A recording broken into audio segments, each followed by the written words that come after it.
sur Radio J, nous sommes en direct avec notre correspondante à Jérusalem, Pascal Zonshine. Bonjour Pascal. Bonjour Ilana. Merci Pascal d'être avec nous ce matin. Alors on l'a vu ces dernières heures, c'est la guerre qui a repris à Gaza, des frappes massives de Tsahal dans la bande de Gaza, Pascal.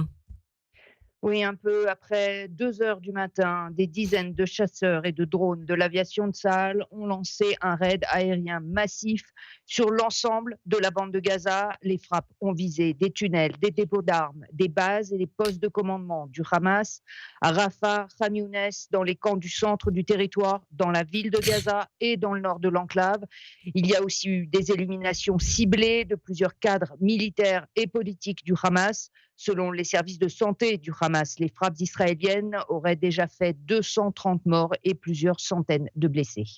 Alors, on ne sait pas apparemment si c'est lié à ce qu'a révélé hier la 12e chaîne israélienne, le Hamas qui était apparemment en train de se préparer à un nouveau 7 octobre. Qu'en est-il exactement, Pascal ? Alors, ce qu'il faut savoir, c'est que l'opération a été ordonnée hier soir par le Premier ministre à l'issue de plusieurs heures de réunion avec le ministre de la Défense, le chef d'état-major de Tsahal et les responsables des services de sécurité. Cela fait suite au refus répété du Hamas de libérer nos otages et à son rejet de toutes les propositions qu'il a reçues de l'émissaire Steve Witkoff et des médiateurs. À partir de maintenant, Israël va agir contre le Hamas avec une force militaire croissante. Ce sont les termes du communiqué qui a été publié dans la nuit par le bureau du Premier ministre israélien. Les plans opérationnels ont été présentés à l'échelon politique pendant le week-end. Selon le ministre de la Défense Israël Katz, le mode opératoire de Tsahal va changer et ces frappes seront d'une puissance que Gaza n'a encore jamais vue si le Hamas ne libère pas tous les otages, a indiqué le ministre de la Défense. À ce stade, on parle de frappes aériennes, mais des opérations terrestres sont prévues si nécessaire. Alors, ce qui a décidé de passer à l'action, ce sont plusieurs signaux enregistrés ces derniers jours, indiquant que le Hamas se préparait à reprendre ses attaques.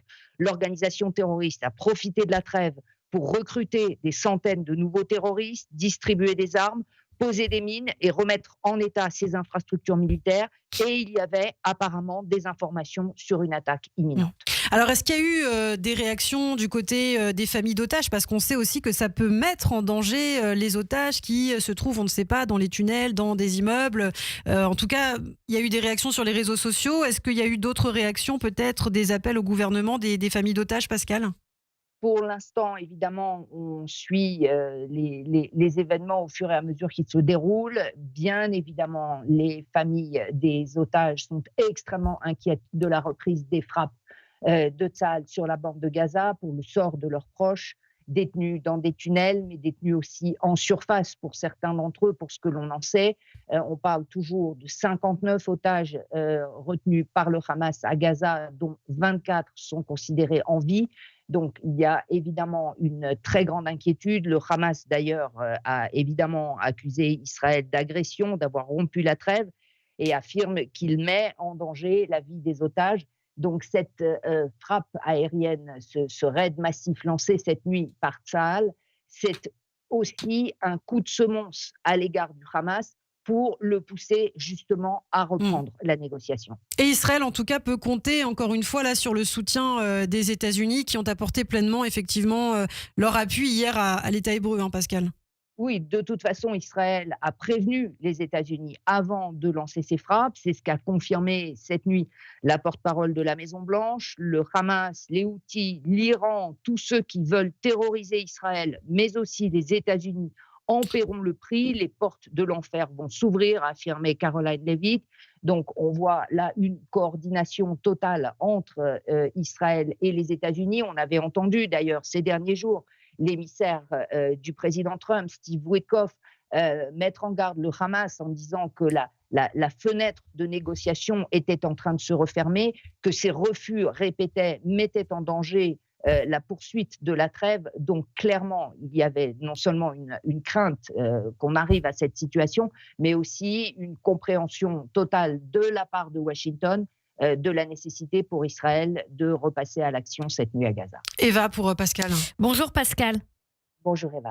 Il y a aussi les activités éducatives, évidemment, dans les communautés proches de Gaza qui sont toutes annulées. Ces communautés qui ont justement été frappées le 7 octobre. Comment ça se passe là-bas ce matin?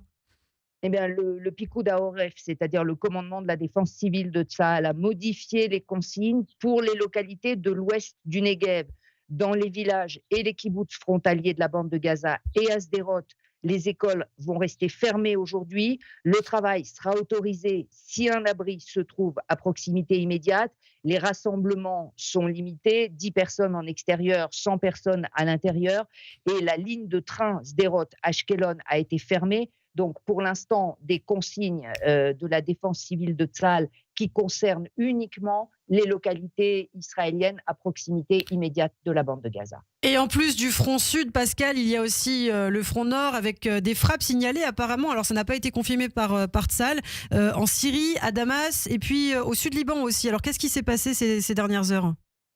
Alors, à nouveau, évidemment aussi sur le front nord, Tsahal a frappé hier au sud Liban, également dans la Beka libanaise et aussi dans le sud de la Syrie, toujours en ce qui concerne le Liban, contre tous les signes de reprise d'activité et de tentatives de violation de la trêve par le Hezbollah. Ça peut être des mouvements suspects, des déplacements d'armes. En ce qui concerne le sud de la Syrie, on parle toujours de dépôts qui appartenaient à l'armée d'Assad pour éviter qu'ils ne soient récupérés par le nouveau régime d'Al-Joulani, mais aussi par des groupes type Hamas ou Djihad islamique qui pourraient les utiliser contre Israël. Et tout cela alors qu'il y a aussi eu des incidents entre le Liban et la Syrie sur leurs frontières communes dans les dernières heures, même si apparemment les deux pays sont arrivés aussi à un cessez-le-feu. Alors pour terminer en une minute, Pascal, il y a également ces tensions toujours entre le chef du Shin Bet et Benyamin Netanyahou. On sait que la réunion du cabinet pour limoger justement Ronen Bar aura lieu aujourd'hui.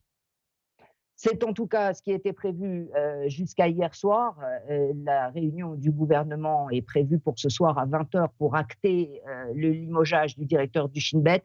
Cela dit, on a vu hier soir que Ronen Bar participait aux consultations sécuritaires tenues par Benyamin Netanyahou pour lancer cette frappe aérienne contre Gaza et que Ronen Bar était présent toute la nuit dans le poste de commandement de Tsahal. On suivra évidemment donc les derniers développements politiques. Merci beaucoup en tout cas Pascal d'avoir été avec nous ce matin sur Radio J et tout au long de cette matinée.